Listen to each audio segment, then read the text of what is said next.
Hello guys, welcome back to my channel. Today we will be discussing new Aristotelian criticism, as you can already see it on your screens.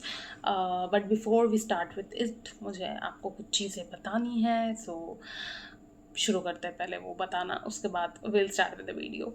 पहले तो मैंने Aristotle का criticism एक cover किया, आप लोग वो देख लेना, आई बटन पे आ रहा होगा, ठीक है। उसके बाद मैंने थ्योरी में बहुत कुछ पढ़ा दिया है, उतना बड़ा लिस्ट अभी मैं बोल नहीं सकती आपको। You go and check those videos. सब प्रीवियस ईयर क्वेश्चन एनालिसिस के बेस पे है, 20 साल के क्वेश्चंस के बेसिस पे हर एक question I add in notes, हर जगह पे होते हैं। एंड अगर आप खुद से निकालने जाओगे, ट्रस्ट मी 2 साल लगने वाला है मेरे पास, क्योंकि ये चीज़ें हैं।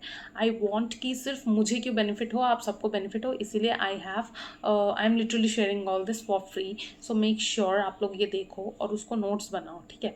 सो ये हो गई पहली बात। उसके बाद मैंने यूजीसी नेट का जर्नी, अगर आप में से कोई शुरू कर रहे हो, आपको पता नहीं है कि कैसे शुरू करना है, क्या करना है, आप वो भी देख सकते हो मेरे चैनल पे जाके। उसके रिगार्डिंग मैंने पूरी कंप्लीट गाइड डाल रखी है, क्या कहाँ से पढ़ना होता है, कैसे करना होता है, शुरू कैसे करना है, नोट्स कैसे बनाने हैं, डिजिटल नोट्स कैसे बनाने हैं, ठीक है। सो वो सब।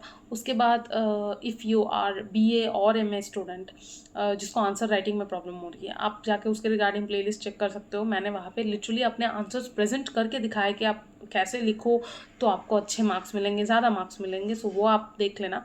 उसके बाद क्रिटिसिज्म की भी मैंने पूरी प्लेलिस्ट अपलोड की है, जहाँ पे प्रीवियस ईयर क्वेश्चन के एनालिसिस पे, वो भी आप देख लेना। सो दिस इज़ ऑल जो मुझे बोलना था। अब हम नियो एरिस्टोटलियन क्रिटिसिज्म शुरू करते हैं, राइट। सबसे पहले आपको ये देख के क्या समझ में आ रहा है, what is neo Aristotelian criticism. Neo मतलब होता है न्यू, ठीक है।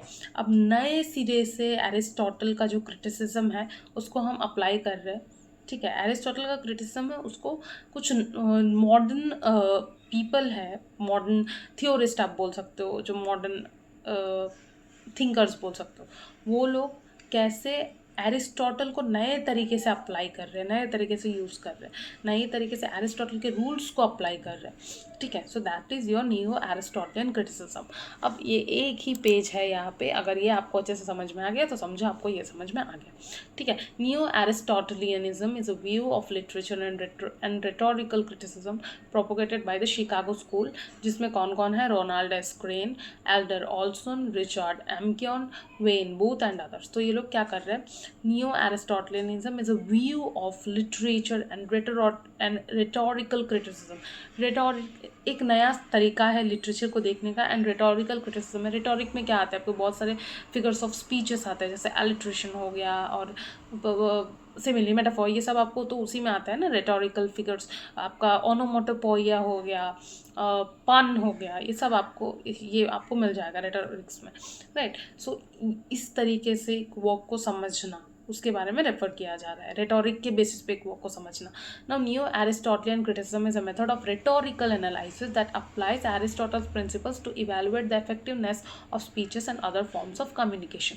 तो एक स्पीच इफेक्टिव कब होती है, जब रेटोरिकली बहुत शार्प हो, जब करेक्ट यूज़ ऑफ वर्ड्स हो, करेक्ट यूज़ ऑफ डिक्शन जो हो उसका बहुत जब स्ट्रॉन्ग होता है, the way a thing is pronounced and the way it is arranged.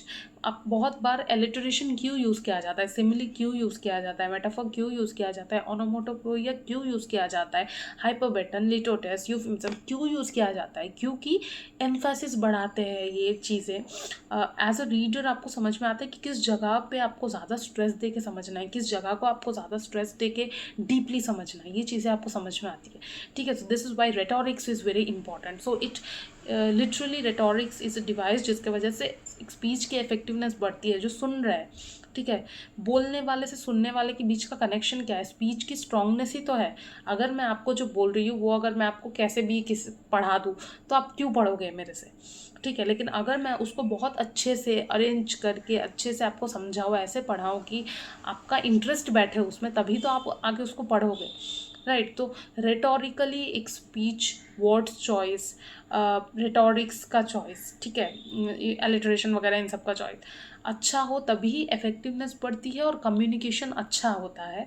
It focuses on speakers use of rhetoric to achieve a specific effect on the audience considering elements like the context, the speaker appeals and overall structure of the message, ठीक है। अब suppose drama, Shakespeare के Macbeth को कहीं stage पे perform किया जा रहा है। मैकबेथ के जो स्ट्रॉन्ग मोनोलॉग्स है, असाइड्स है, अगर उसको उस तरीके से नहीं बोला जाएगा तो कैसे ऑडियंस मैकबेथ के साथ रिलेट करेंगे, कैसे ऑडियंस को लगेगा कि हाँ मैं इस ड्रामा को और भी देखूँ।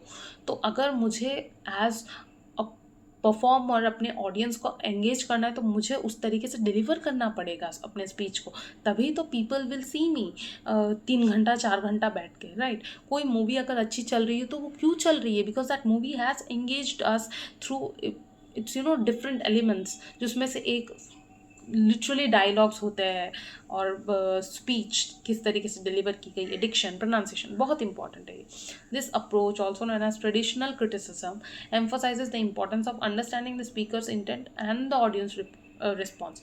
तो ये जो आपका एरिस्टोटलियनिज्म है कि जो यूज़ ऑफ रेटोरिक है, इससे पता चलता है कि स्पीकर का इंटेंट क्या है, यानी कि स्पीकर कितना अच्छे से डिलीवर कर पा रहे हैं एंड ऑडियंस उसको कितना अब्जॉर्व कर पा रहे हैं, उसके साथ कितना रिलेट कर पा रहे हैं, उसके अंदर कितना एंगेज्ड हो पा रहे हैं, जो कि ऑडियंस का रिस्पॉन्स है, ठीक है।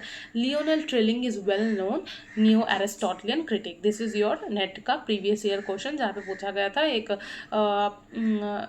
3-4 ऑप्शंस थे और उसमें से पूछा गया था who is your new Aristotelian critic, तो Lionel Trilling is one of them.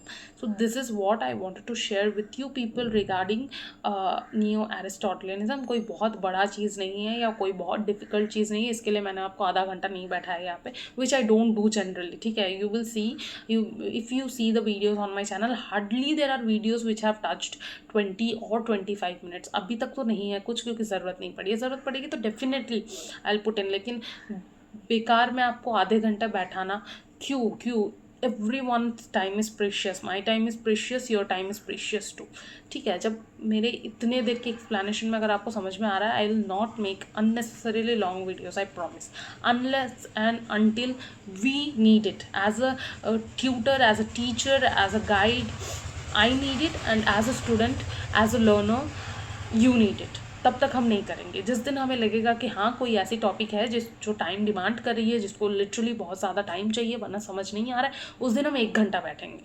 लेकिन unless and until there are no such topics that we have to deal with, हम ये 10 मिनट वाले मेथड से ही चलेंगे, आई प्रॉमिस, ऐसे ही चलेंगे, ठीक है। So so this was all that I wanted to share with you people. इसके बाद हम शुरू करने वाला है स्ट्रक्चरलिज्म, जिसके लिए मैं बहुत एक्साइटेड हूँ, क्योंकि मैंने बहुत सारे डायग्राम्स वगैरह लगा के उसका जो पीपीटीज है मैंने प्रिपेयर किया है। So I can't wait to share that with you people.